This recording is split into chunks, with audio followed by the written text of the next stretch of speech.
Pemirsa, harga kebutuhan pokok yang merangkak naik jelang Natal dan Tahun Baru menyulitkan masyarakat. Warga pun rela antre dan menyerbu pembagian sembako gratis hingga di pasar murah.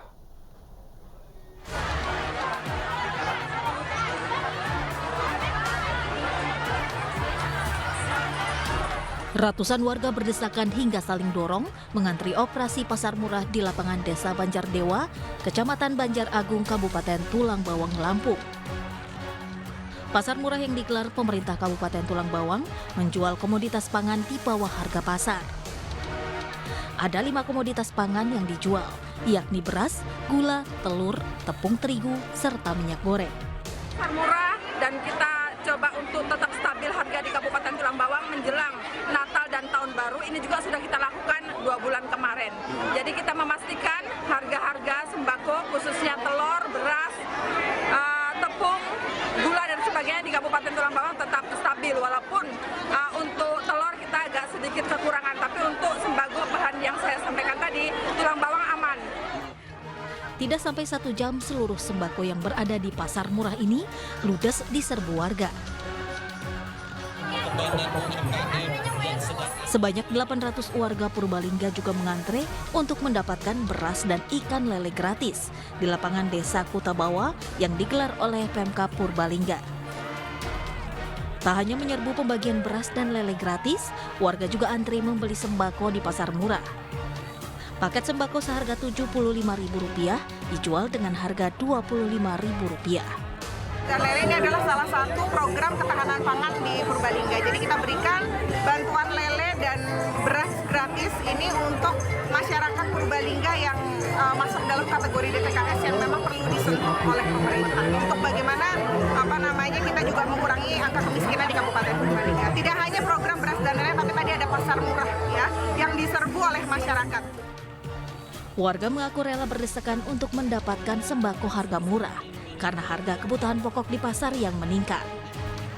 Dari Tulang Bawang, Lampung dan Purbalingga, Jawa Tengah, Tim Liputan iNews melaporkan. Jelang Natal dan Tahun Baru, harga sejumlah bahan pokok di pasar tradisional naik. Bahkan untuk mensiasati kenaikan harga daging ayam, warga terpaksa membeli ceker dan tulang ayam.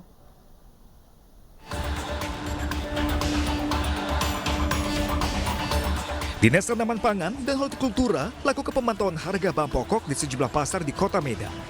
Salah satunya di Pasar Raya MMTC di Jalan William Iskandar, Medan, Sumatera Utara.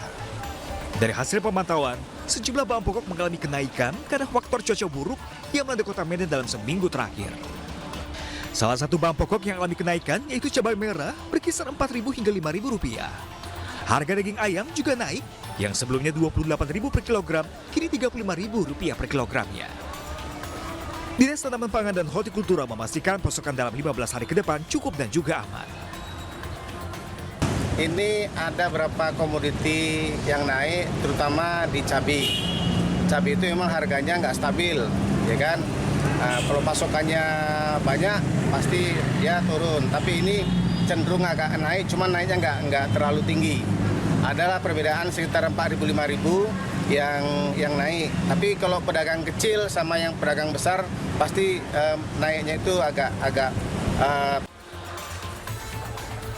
Kenaikan sembako pada komoditi daging ayam juga alami kenaikan di Pasar Gudang Tiga Raksa, Kabupaten Tangerang, Banten. Harga daging ayam yang sebelumnya Rp33.000 hingga Rp34.000 per kilogram, kini naik Rp38.000 per kilogramnya. Untuk memangkas pengeluaran, warga mensiasati membeli ceker dan tulang ayam yang terbilang murah. Emang kalau ceker berapa kilonya? Kilonya 24. Ibu beli berapa? Setengah doang, dimasak aja. Masak campuran sop. Harapannya apa pada pemerintah, Bu? Harapannya ya jangan dinaikin lah semuanya, soalnya kan bingung ngaturnya. Karena harga daging mahal. Emang kalau untuk harga ceker berapa sih? Rp22.000 sekilo. Ya lumayan lah, murah, masih bisa. Tapi ke depannya pasti naik lagi karena ngadepin Natal sama Tahun Baru. Apa mereka beralih ke ceker? Apa karena mahal atau Mahal. Orang biasanya udah pilih-pilih ayam, tanya harga mahal, kali Pedagang memprediksi harga daging ayam akan terus naik hingga Natal dan Tahun Baru. Mereka berharap pemerintah segera menstabilkan harga.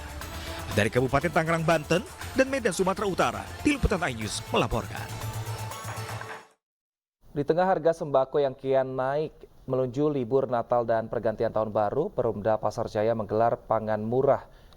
Langsung saja kita sapa Yola Duyanti di Jak Grosir Pasar Induk Kramat Jati, Jakarta. Selamat siang Yola, apakah benar di pasar tempat Anda saat ini murah-murah jika dibandingkan dengan pasar tradisional lainnya?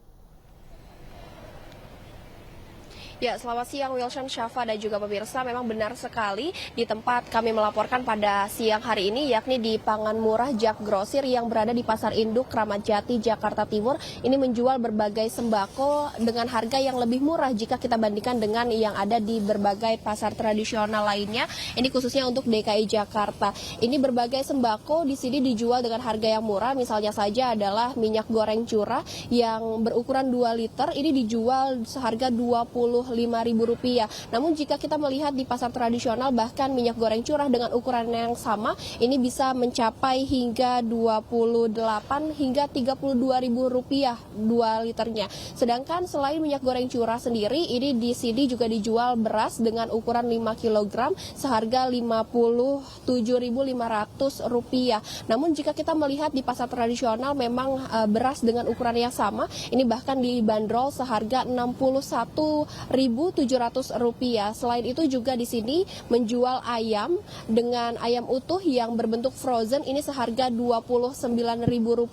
Namun jika di pasar tradisional ini bahkan harganya bisa mencapai seharga Rp38.000 hingga Rp42.000 untuk per ekornya. Wilson, Safa, dan juga pemirsa, memang seperti yang kita ketahui menjelang momen Nataru 2023 ini berbagai komoditas bahan pangan mengalami kenaikan harga yang cukup signifikan, dan untuk itu memang pangan murah yang digelar di berbagai gerai seperti Jak Grosir, Jakmart, dan juga Mini DC Pasar Jaya ini hingga 31 Desember mendatang ini menjadi salah satu solusi untuk Anda berbelanja sembako dengan harga yang lebih murah jika dibandingkan dengan yang ada di pasar tradisional. Sementara itu, Wilson dan juga Safa.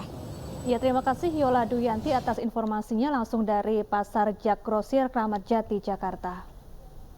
Pemirsa, jelang Natal dan Tahun Baru, puluhan ribu beras impor masuk ke Indonesia. Pemerintah menargetkan 200.000 ton beras impor untuk mencukupi beras cadangan pemerintah yang saat ini jumlahnya di Perum Bulog mulai menipis.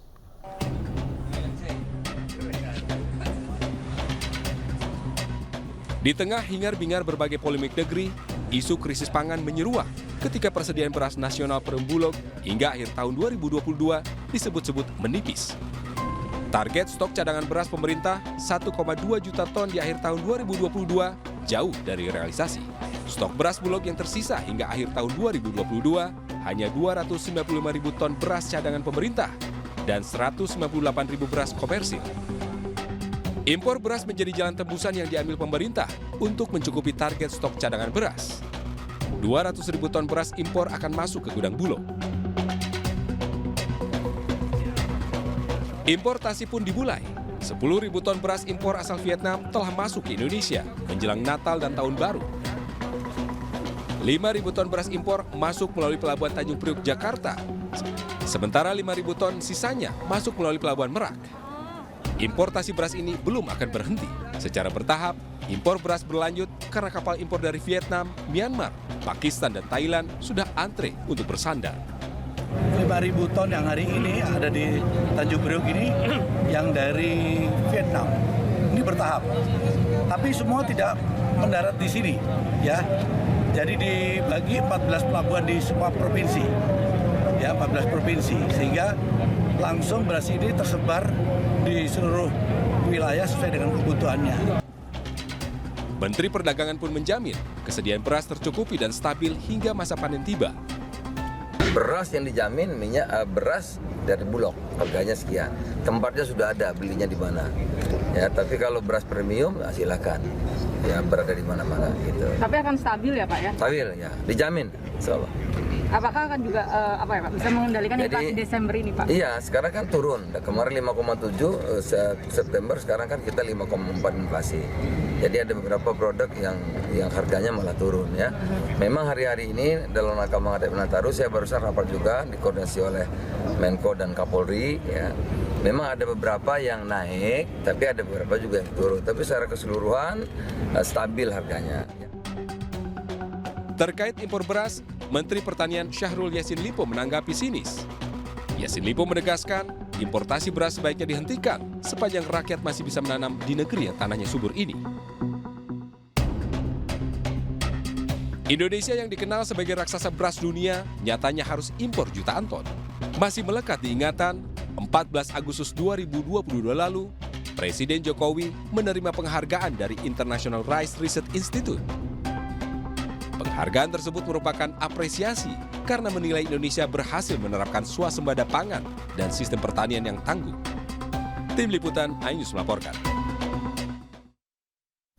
Pemirsa, beras menjadi salah satu komoditas yang paling banyak dibudidayakan petani di Indonesia. Kesadaran masyarakat akan pola hidup sehat juga mendorong petani mulai bergeser dari pola pertanian konvensional menjadi pertanian organik.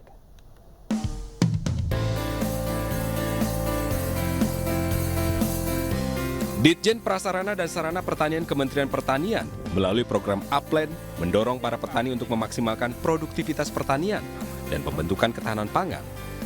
Selain itu, Upland juga diharapkan dapat menjadi sarana pengembangan agribisnis dan fasilitas peningkatan pendapatan, penguatan sistem kelembagaan, serta manajemen proyek. Program Upland yang fokus pada pertanian di dataran tinggi mengembangkan sejumlah komoditas, salah satunya beras organik. Beras organik mulai dikembangkan di 14 kabupaten di Indonesia, salah satunya Tasikmalaya dan Magelang. Total lahan produksi yang telah diberi dukungan melalui program Upland dari kedua kabupaten tersebut mencapai 1.317,26 hektar. Untuk setiap musim tanam, beras organik yang dapat diolah mencapai 2.267 ton. Beras organik Indonesia yang dihasilkan petani dari Kabupaten Magelang kini telah melayani gerai waralaba internasional. Kami sudah bisa mensuplai padi organik ke beberapa perusahaan multinasional dan juga beberapa pengusaha besar baik di Jakarta, di Semarang, di Surabaya, di Yogyakarta, di kota-kota di Kalimantan dan beberapa kota besar lainnya. Dari dulu itu saya itu senang dengan organik. Dengan adanya organik ini kita bisa menjawab tantangan adanya pupuk yang sekarang sudah non subsidi. Sekarang kan banyak pupuk yang istilahnya ini mahal-mahal, makanya dengan pupuk itu mahal kita beralih ke organik. Selain itu, beras organik Indonesia juga telah melayani beberapa negara, meliputi Singapura, Malaysia, Uni Emirat Arab, Amerika, dan Eropa, Belgia, Belanda, hingga Jerman. Tim Liputan iNews melaporkan. Debat panas antara jaksa penuntut umum dengan kuasa hukum terdakwa Irfan Widianto terjadi dalam sidang perintangan penyidikan pembunuhan Yosua kemarin. iNews yang akan kembali usai jeda dengan informasi selengkapnya.